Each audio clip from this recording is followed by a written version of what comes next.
Riverside.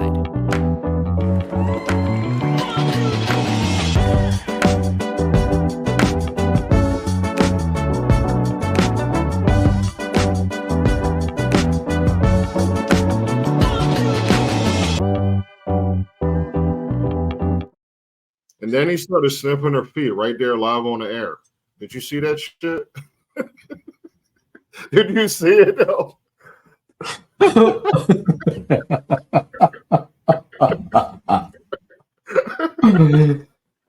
What's up, everybody? Welcome to Live from the Bench. It's your boy GQ, and I'm here with Boulevard.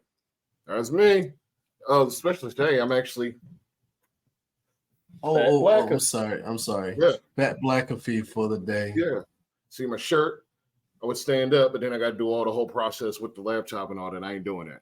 But just imagine I'm standing up, y'all. It's Fat McAfee and GQ today. I'm a Fat McAfee's guest host. You know, the guy is always there, blank face. I'm Fat McAfee's #1 fan. Yeah. So, today's episode, we're going to discuss something that's kind of trending. A couple topics that are trending in our, and it's actually very not as often as we get to talk about what we do, because this topic is runs parallel to what we do. So the topics are just going to get interesting. And it stems from the conversation, the story that, I mean, it's fairly serious, and it does lead credence to what we do and what we do it and how we do it and how we plan to make money off of what we do in the future. What I'm referring to is podcasting. Now, everyone's familiar with the podcast culture. A lot of it started during the COVID pandemic, during the quarantine. A lot of it started. We saw people just take off during this time. Well, something else that took off during this time was the legendary Indianapolis Colts punter, Pat McAfee. He created a podcast and it became very popular. Well, with popularity becomes opportunity. That's one thing we always say in this business. If you got the following, the opportunities will come. Pat McAfee has a following, and what ended up happening was ESPN signed his show to a whopping $85 million contract or $85 million deal. I'm not sure. Not sure how long it's going to happen, how long it was supposed to last, or how long it will last. But what ended up happening was, in one of the most recent episodes, Pat McAfee, he basically spoke out. He said, I can't quote it because I don't know. I don't really have the moxie or the energy, nor do I even know word for word, verbatim what he said. But basically what he said is, he basically said, I appreciate the opportunity I have with ESPN. I really do. I appreciate the opportunity I have with ESPN. It's a great opportunity for him and his friends and the people he get to bring on his show. But at the same time, right after he said that, he called out ESPN. He said that ESPN's been great. He said ESPN has been great, but there are certain executives that are trying to sabotage the show. And then when he said that, he goes, Norby Williamson. If anybody knows, that's a hell of a name. Yeah. Now, if anybody knows who Norby Williamson is, he's the executive vice president at ESPN for production. That means he has something to do with it. He's kind of like the content guy, kind of what Boulevard does here at Live from the Bench. He's kind of the brains behind the bench. If anybody knows, like a lot of what we do, I'm kind of the creativity guy, and he's the content guy. That's basically what we do. We work together when we make magic happen. So if y'all don't like what we talk about on here, blame me. That's all me. Yeah, and if you don't like the way things look, blame me. Mm. But this it also happened after Pat McAfee spoke out this. Norby Williamson had a response as well. I'm not sure if Norby Williamson said it first or Pat McAfee said it first, but Norby Williamson he stated that Pat McAfee's show wasn't worth the $85 billion headache. Now he may actually be 100% correct. He may have a good assessment of Pat McAfee's show. Nothing against Pat McAfee, but the show is basically what it is. It's just a lot of yelling and guest starring. It's like very little on the side of content. It's like not a lot there. I mean, Right. but I mean, I'm not going to hate on the guy. He's making a living for himself. You know, he is marketable. That everybody loves him. So that is what it is. But what I have to say about that is, ESPN, that's on you. Like, because this is the thing about Pat McAfee. Pat McAfee was relevant before you guys signed him on. And what's ended up happening is like ESPN was losing followers, so they started signing podcasters. Like, who was it? They signed the Club Shay Shay, that show, which is gonna be something we're gonna talk about a little later as well. It's like, do you seriously want to sit here and kill your goose? Because Pat McAfee did, in fact, bring a lot of followers to back to ESPN. Now, this is something that ESPN got to understand. You don't badmouth your product, because when your product could go out there and make money independently, come out here and make sports media is a big industry, and when sports media becomes independent, like we saw guys like Micah Parsons, he'll play football on Sunday night or Sunday afternoon, and be on Sunday night, got a new episode that he's posted. Or he'll come out on he'll play Sunday night primetime and have a new episode on Monday morning. It's just that easy for these guys with such a following that they can come out here and make the content that you guys work so hard to make, that you disrespect your content. They can do this content without ESPN. And that's what's end up going to be happening, is going to see a lot of independent stuff, and the networks are just going to lose big. I know I've been talking a lot. I'm sure everybody wants to hear a little bit from Boulevard. So before they come here for you anyway. You're the star attraction. I'm just comic relief. I'm the guy who takes the pod to the face and steps on the rake and shit. That's me. It's just a hell of a lot. It is. I mean, to me, it's just more drama coming out of ESPN. There's always some nonsense going on at ESPN. They got a history of basically screwing with the talent that they signed. It was before this Norby guy. It was John Skipper. Like, they've always had a history of screwing up with the talent. Like, I can remember back, I'm dating myself very much, but there was a time in the 90s when SportsCenter was must-see TV. Yes. All of those people were gone within 5 years, except Stuart Scott, R.I.P. Yeah. Like, that's the first time they fucked it up. They got all that talent they had there. I can't really get into names. There was a lot of damn people that went on to do much better things. And Chris Berman. And like, that's the first time. But then it was like, for a while, they weren't going through the purges like they've been the last few years, where every couple of years they'll sign a bunch of people, and within a few years they're all gone. Like, I mean, to me, in recent times, the best time for ESPN was when, to me, the best host of SportsCenter in the past 20 years was Smith and Hill, Michael Smith and Jamel Hill. And the fact that they burned bridges with both of them says a lot about the characters running the show at ESPN, which is somehow a Disney property that hired Pat McAfee. And the only traits that you actually see on a McAfee show is yelling and profanity. There's no real subject matter because they're not talking about much. They're just rambling for like 2 hours. I've seen it a few times. I'm not impressed. I don't see where the $85 billion is. I could do what they do for $85 an episode. So, I mean, that's actually not bad. Yeah, I don't see I've never seen what the hype was with McAfee. I know he's not the dude Peyton called an idiot punter, idiot kicker, but to me, he might as well be. Because all the dude does is just talk. Never has anything of value to actually say before he started talking the truth about ESPN, confirming what we've all already known. Mm-hmm. There's a lot of nonsense involved in ESPN.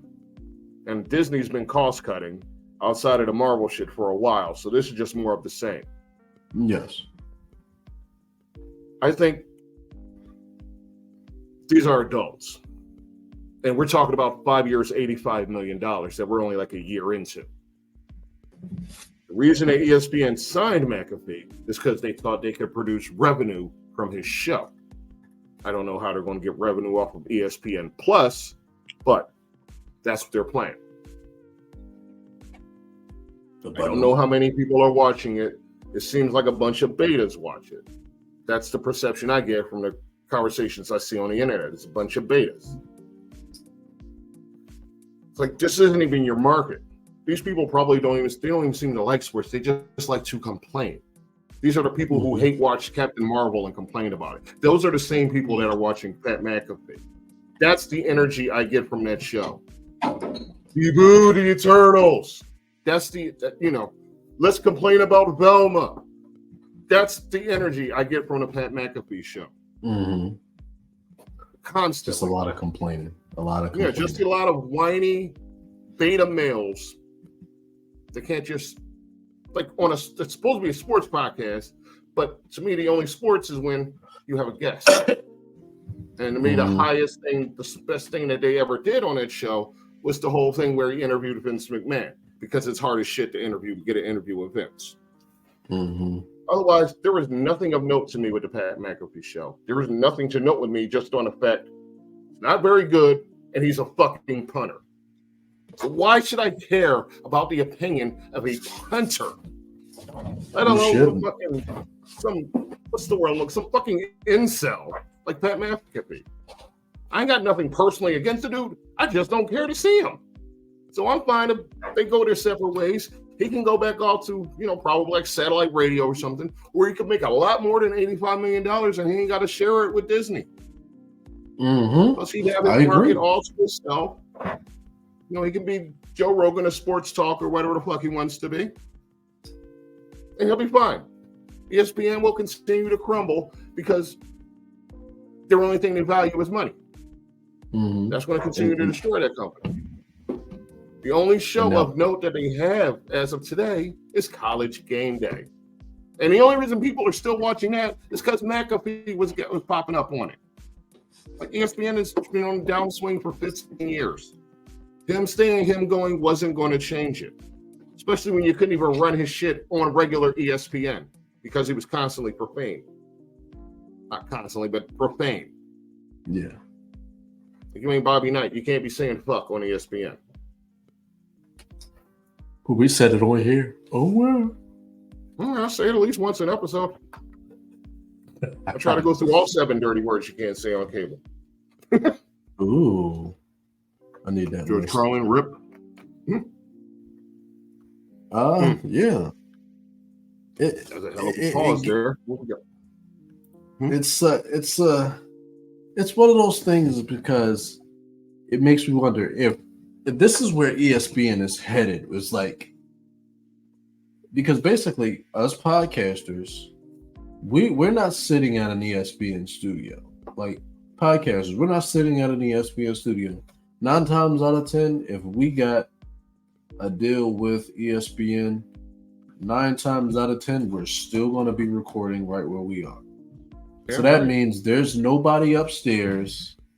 There's nobody upstairs telling us what we need to put on the show. There's nobody running content for there's nobody running the show. This is our show. So that's basically what's going on. Pat McAfee, the content director at the Pat McAfee show is Pat McAfee, to my knowledge. There's nobody at ESPN telling him what to put on the show. So my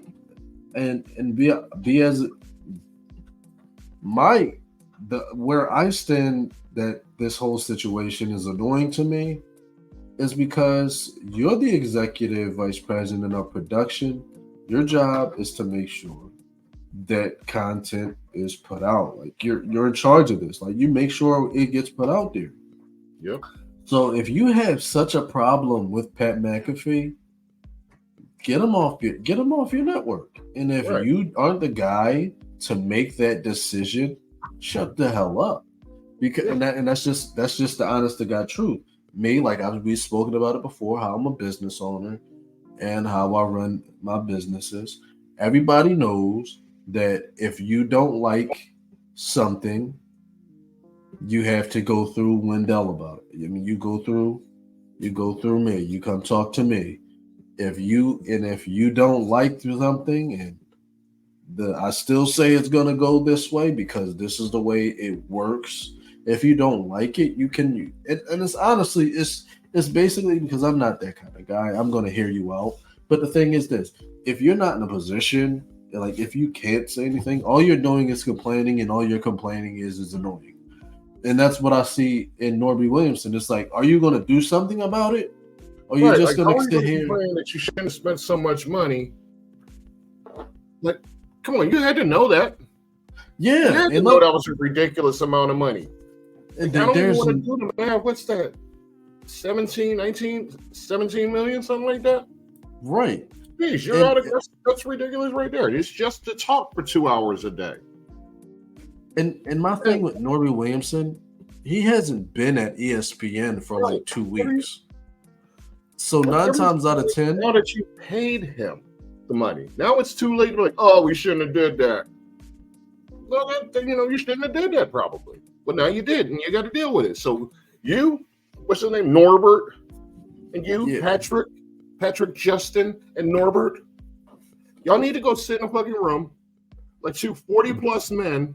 Yes. Maybe with a mediator and talk. Squash that shit. Because all of this shit is dumb. And the best solution is for both parties to just leave each other the fuck alone. Yeah, because y'all want McAfee, just let McAfee be what he is on his show. He's making you. Y'all got so much riding on him. If that's your golden goose, then you gotta acquiesce to him. You gotta appease the man. Exactly. Give him what he wants.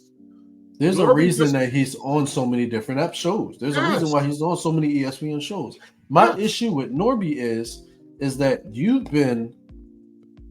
have been working at ESPN since 1980.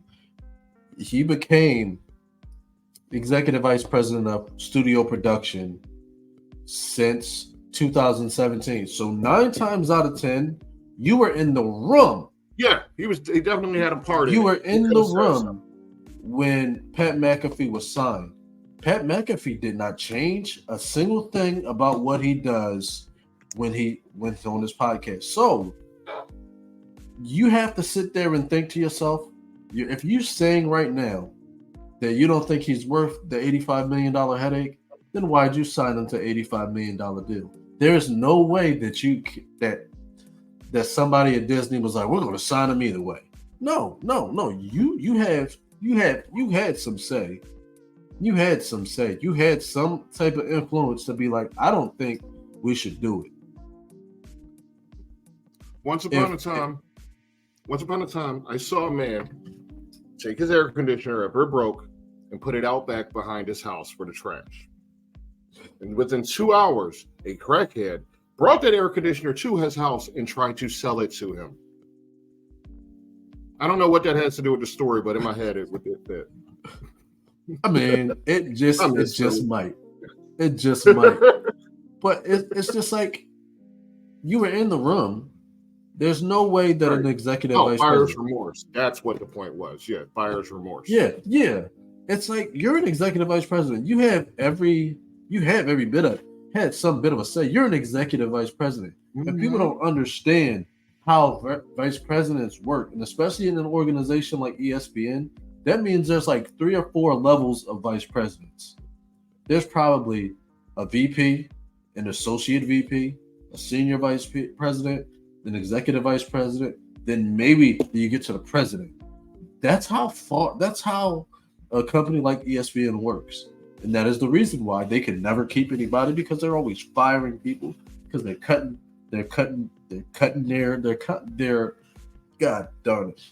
They're cutting their people. Like you but and for you to be an executive vice president and completely can sit there and say, he's an $85 million headache, you don't think he's worth it? Well, you need to be, you're talking to the wrong person. You don't say that in public because you make your business look bad. You're making the person above you look bad. You're making the person that made that decision look bad. So you don't say it in public. One thing about, I think both Pat McAfee and Norby Williamson, they both made themselves look like idiots because they're talking about this. Like, yeah, it starts a conversation, but it makes you look like idiots. It's like, because you don't have your people, you don't have a vice president at Hewlett Packard, or these other businesses. They don't have an executive vice president saying that this client is a piece of donkey nuts, and then this client saying, I hate this company, they're just a waste of money to spend. And then you're looking at each other like you have this such disdain for each other. Just go your separate ways, or figure it the hell out, because you're grown, you're adults. And with this much money involved, somebody's probably going to leave. Yeah, it'll probably be the dude who's been at ESPN since before I was born. I mean, they're not going to ditch McAfee, as we've established. He's their bread and butter. Yeah, the man is everywhere. The man is he is so much of so much of a money horse for them. They allow this guy to go on different networks. That's how valuable he is. Right. I remember back in the day was like, no, you're gonna be here and here only. No, Pat McAfee's like, no, I'm not doing that. You're either gonna let me do my own thing, or you don't get nothing from me. And that's the thing. And that's where I bring it, like you parallel that over to Club Shay Shay.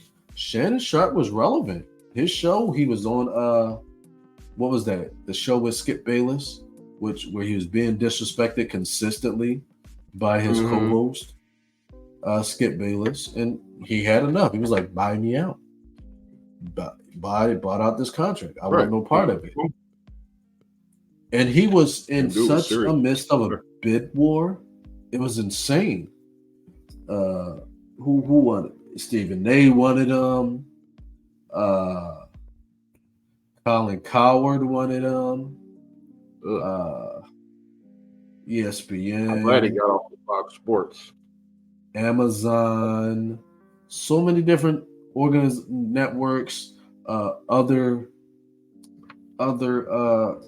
analysts, TV show hosts, they wanted them. Right. And it's like, there's a reason that you want these people. You can't, what you gonna be upset in a few years because Club Shay Shay has somebody on the show who has nothing to do with sports?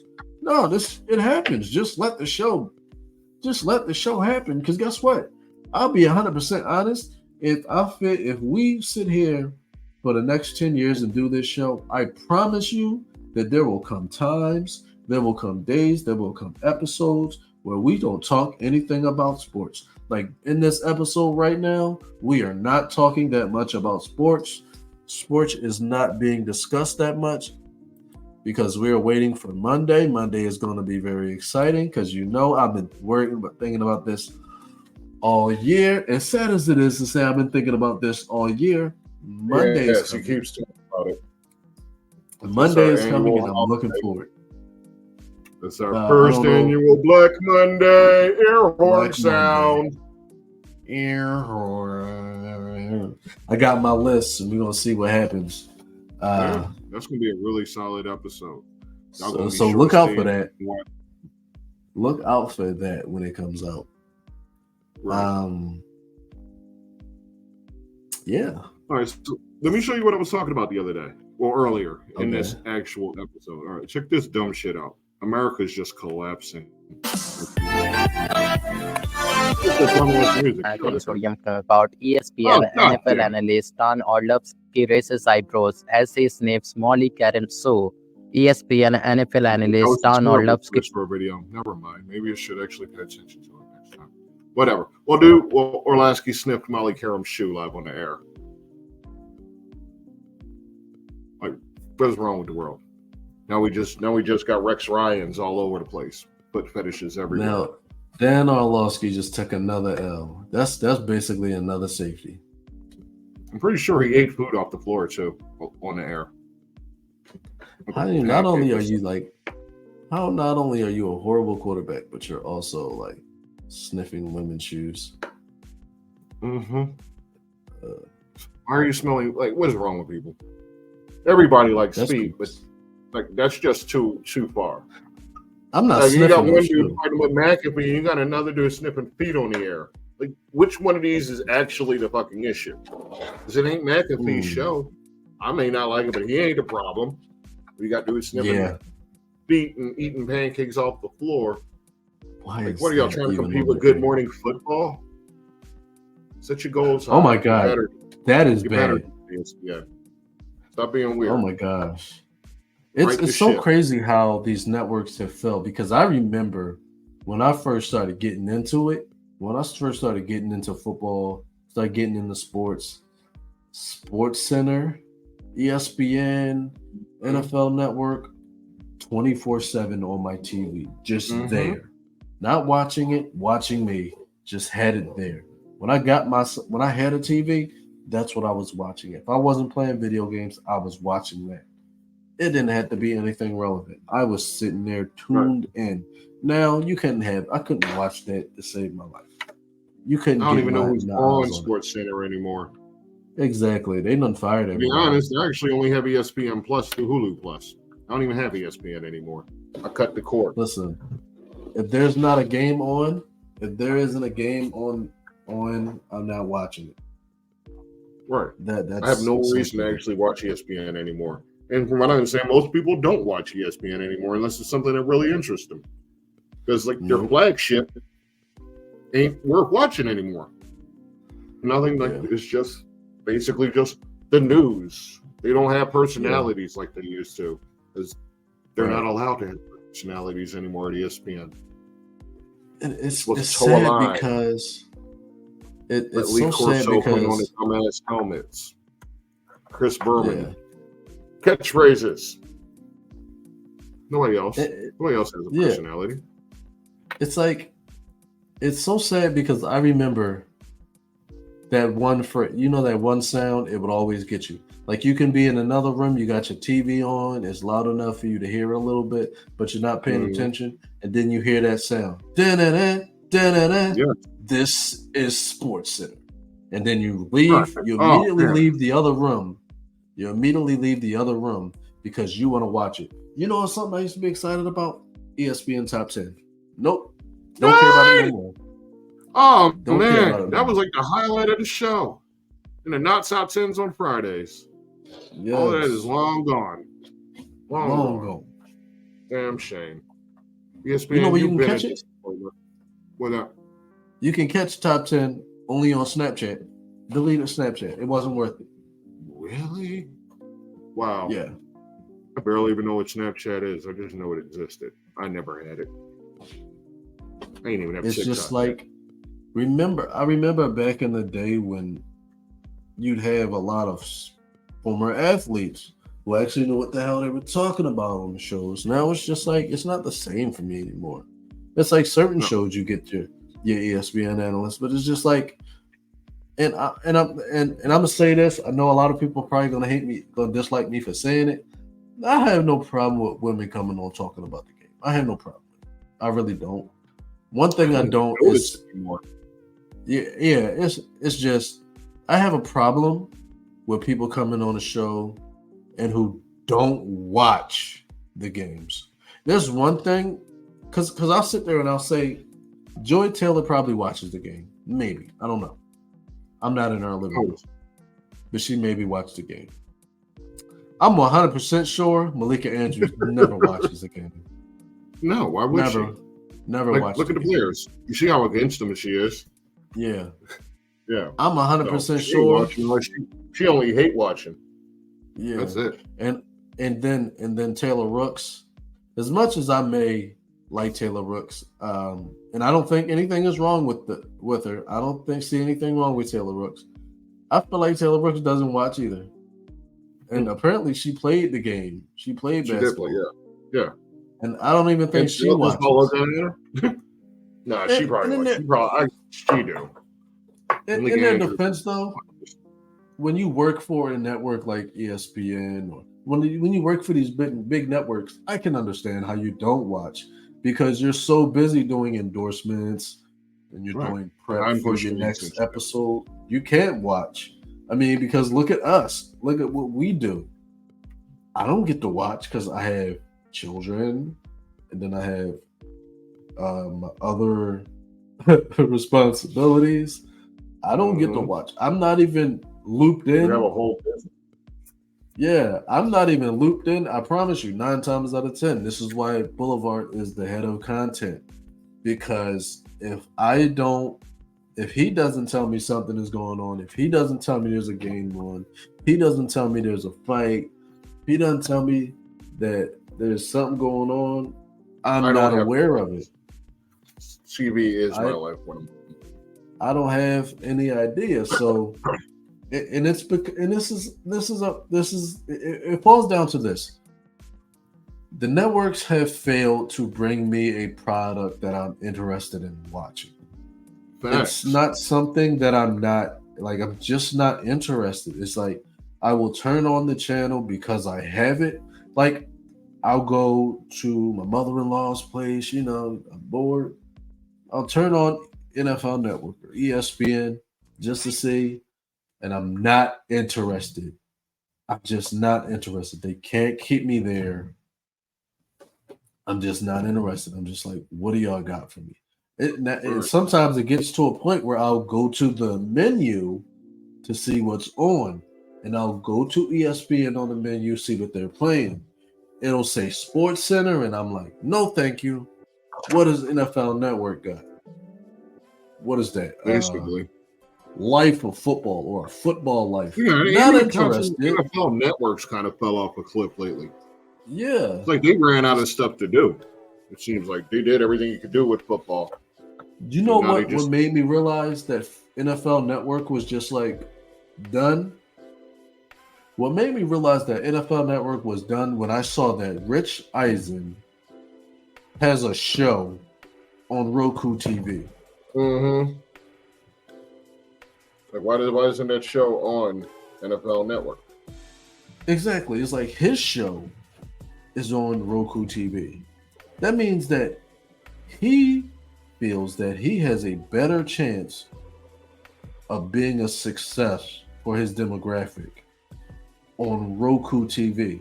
This is a channel that you can't even get on every TV. You have to have a certain type of television to watch this. So that means that your channel, that your network, which is probably 10 times larger than Roku, can't even keep a guy who's basically, when NFL Network came out, it was synonymous with Rich Eisen. Mm-hmm. I didn't know the network. I didn't know what NFL Network was without Rich Eisen. When I found out that Rich Eisen wasn't even a guy on NFL, and where did Rich Eisen come from before he was there? ESPN. ESPN. I remember every day. Another Sports Center host that they lost. Another anchor that they let go. Insane. Remember NFL Total Access? Mm-hmm. I don't even know if it's still out. I don't even know if it comes on anymore. I don't watch. It's not interesting. I haven't seen it. No. NFL Total Access. That was the show. That I lived for that. They used to go to teams. You'd see interviews at the field, at training camp. You don't get that anymore. You get a football life. I don't give a fuck about a football life. I don't want to see Franco Harris. I don't want to see a football like John Riggins. I don't care. A football like Josh McDaniels. What's wrong with Franco Harris and John Riggins? They played in an era when running backs actually mattered. Yeah, they played in an era. It's not relevant to me right now. I want to see what's going on the field right now. I want to see NFL total access. Give me total access. History anytime it's history. It's not going anywhere. You're right. Yeah, if you want to have a historic, you have an episode or you have a channel that's NFL history. Go out. Y'all can afford to give me another channel. Y'all got the red zone. Give me another channel. Okay, I don't want to sit here. If that's the case, make the like NFL, an red NFL zone. Network 2, NFL 2, NFL N. Inside the NFL. Oh, what? And I'll say this right now. The NFL, they're shooting themselves in the foot by only having the red zone play, NFL red zone play during games. No, what y'all should be doing is all that time you waste on NFL Network playing old games, put it on the red zone. Put it on the red zone. Because I'm gonna tell you this right now. People spend money for the red zone and then they stop. They're not spending money anymore after a certain point. Keep it going. Let people watch it. Because I remember, what was that thing? It was something I used to watch. I had it on my phone, and I was actually watching now or something. I think so. Yeah, I think that's what it was. When I was watching it on my phone, and I could watch clips of the game. There was like you could actually watch film. I was watching film of the Eagles-Redskins game back when Carson Wentz started for the first time. I was watching clips, and I would watch it from different angles. That is something that should be on the red zone. That is something we should see. It really should. Give us an opportunity to watch it from different angles. But the NFL, these networks are wasting. They're wasting resources that they can make a lot of money off of. But I digress. We are here as we're just LFTV. We are just live from the bench. We're here and we're capitalizing on this bench time. Because we got bench, so you didn't have this bench. Yeah. But other than that, I have nothing else to say. Anything you want to speak on the Eagles game tomorrow? Or tonight, I should say, since it's after midnight? I feel as though 16 hours from now. Yeah, I feel as though the Eagles are. I have reason, I have this feeling that they're gonna bench their starters, but I also I just feel like this game, it's just like losing last week was probably the nail in the coffin for the Eagles, because I don't see the Cowboys losing to. I think they're playing the Commanders. I don't feel like they're gonna lose. They're gonna take the L to the Commanders, and I feel like it's just, what are the Eagles playing for? Take the 7th seed, be ass. Just take this first round loss. That's what's gonna happen. They're gonna take this first round loss. I just have no hope. Just get started on your Black Monday. If they don't win one playoff game, somebody's gone. I mean, we already know this side's gone, and probably Patricia is not coming back either. But yeah, Patricia's not coming back. There's going to be more head getting chopped off at the end of the season if they don't win one playoff game. And the funny thing is I was thinking about the inevitability of it. Is Philadelphia? It is pretty inevitable, just by the way they ran their defense this past year. They're probably going to start looking at defensive coordinators that can run the 3-4. Ew, I hope not. 3-4 is not a Philly defense. Buddy's not coming back from the dead. Yeah, but I don't know. It's up in the air for me. I have no idea, and I'm just. There's one key piece that we have that we would really need, and that's Jordan Davis. Not Jordan Davis. The big boy. Jalen Carter. Yeah, obviously those two, if we ran the 3-4, would be taking up 2/3 of the starting lineup, D line. Mm-hmm. Can we trust him? So I ain't convinced. The Davis Carter, or for that matter. Carter, and I feel as though. See, I'm gonna give them both a pass. I'm gonna give them a pass this year, and the reason why is because we saw too much inconsistency from the defensive coordinator. I feel as though neither guy was put in a position to do what they had to do. We lost Avante Maddox early, and one of the things is this is like the difference between this season and last season was last season receivers weren't getting open that fast enough for the quarterbacks to just get the ball out. We saw a lot of pressure. We're seeing a lot of pressure this year where they're getting there, but they're not capitalizing on it because the ball is already out. Right. You're seeing a lot of receivers are just able to just move around the field, and they don't fear the Eagles defense, and that's one of the reasons why I feel as though it was like you saw quite a bit of quarterbacks just throwing the ball, just throwing it up there, just hoping that something's going to happen. Right. And they was just getting, and the receivers were catching the ball on Eagles defenses, and so I think if they can't stop the pass, they're not going to win too many games like that. Yeah, and I think that's one of the reasons. So I would love to see him more. Let Jordan Davis and Jalen Carter be his starters. Let them two, because one of the things is neither Carter or Davis were number 1 and 2. Neither one of them. They weren't 1 and 2 this season. They weren't the one. They were 3 and 4. Well, they should have been because of effort. They should have. Those spots are there for them to take. They weren't drafted that early to be a piece of a rotation. I mean, they're going to be a piece of a rotation, but they're supposed to be a bigger piece of the rotation than they've been. Even though one is a rookie, that don't mean shit to me. Okay? These dudes came out of Georgia. Yeah. One of the best defenses of all time in college football. So we should have expectations for these players, especially when they were drafted so high. Especially since they were starters on a dominant defense. They should be more pro-ready, especially playing in the SEC. You got players looking like they have conditioning issues. You have players who just aren't figuring it out. The Georgia play was just, it didn't work. Yeah, it didn't work. I'm not going to convince either of those linebackers are going to figure it out. I'm not convinced Davis is going to be anything more than Zion Williamson is in basketball. Some dude who just won't bother to get in shape. He'll play hard, but he just won't bother to get in shape. And that's going to be a hindrance to his career, and it's going to make Howie look like an even bigger moron than he already is, at least in my eyes. Because I think we're going to show, all of this shit, Howie's fault. Yeah, and I think that's going to be a hindrance for the Eagles for the next maybe 4 or 5 years because Howie's not going anywhere.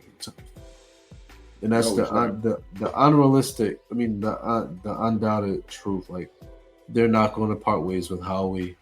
You'll probably see a head coach go before Howie goes. Absolutely. Howie's still going to be here in 2030.